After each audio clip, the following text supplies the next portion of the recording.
سورۃ النصر آپ سب کو معلوم ہے یا معلوم ہونا چاہیے کہ ترتیب نزول کے اعتبار سے اگر آپ دیکھیں یہ قرآن مجید کی سب سے آخری صورت ہے۔ قرآن مجید میں 114 صورتیں ہیں اور اس میں سورۃ النصر کا نمبر اگر دیکھیں تو 114 ہے،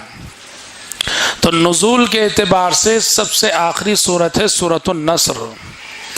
اور یہ صورت اس وقت نازل ہوئی جب نبی کریم صلی اللہ علیہ وسلم کا مشن پورا ہو چکا، جس مقصد کے لیے آپ دنیا میں تشریف لائے تھے وہ مقصد پورا ہو چکا، دین غالب آ چکا۔ اس وقت اللہ تبارک و تعالیٰ نے نبی کریم صلی اللہ علیہ وسلم سے مخاطب ہو کے فرمایا کہ اذا جاء نصر اللہ والفتح، کہ جب اللہ کی مدد آ جائے، فتح و کامرانی آ جائے، ہر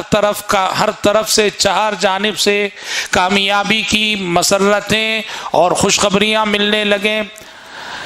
وَرَأَيْتَ النَّاسَ يَدْخُلُونَ فِي دِينِ اللَّهِ أَفْوَاجًا،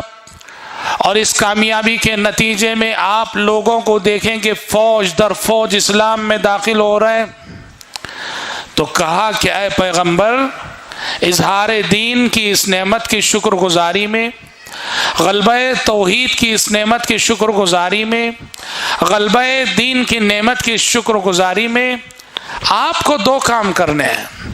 کہا کہ فسبح بحمد ربک، پہلا کام یہ کہ آپ اپنے رب کی تعریف کے ساتھ اس کی پاکی بیان کرتے رہیں، یعنی بالفاظ دیگر سبحان اللہ اور الحمدللہ کہتے رہیں۔ اور دوسری تعلیم واستغفر، استغفار کرتے رہے۔ غور کرنے کی بات ہے، یہ دو جو ذکر ہے سبحان اللہ اور الحمدللہ، اور اسی طرح سے استغفار، اللہم اغفر لی، اللہم اغفر لی، استغفر اللہ، استغفر اللہ، یہ دو ذکر آخر کتنی اہمیت کے حامل ہیں۔ آخری پیغمبر کی زندگی ختم ہو رہی ہے،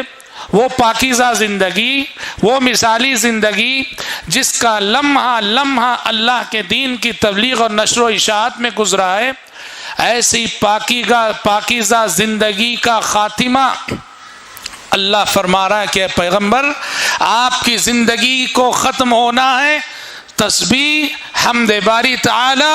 اور استغفار کے ذکر پر۔ دنیا میں اب آپ کی رہنے کے گنے چنے دن باقی رہ گئے ہیں، چند ایام باقی رہ گئے ہیں، اب آپ کا قیام دنیا میں بہت مختصر ہے، لہٰذا اب آپ کی جو باقی زندگی ہے اس کو آپ سبحان اللہ، الحمدللہ اور استغفر اللہ کے ذکر میں لگا دیجئے۔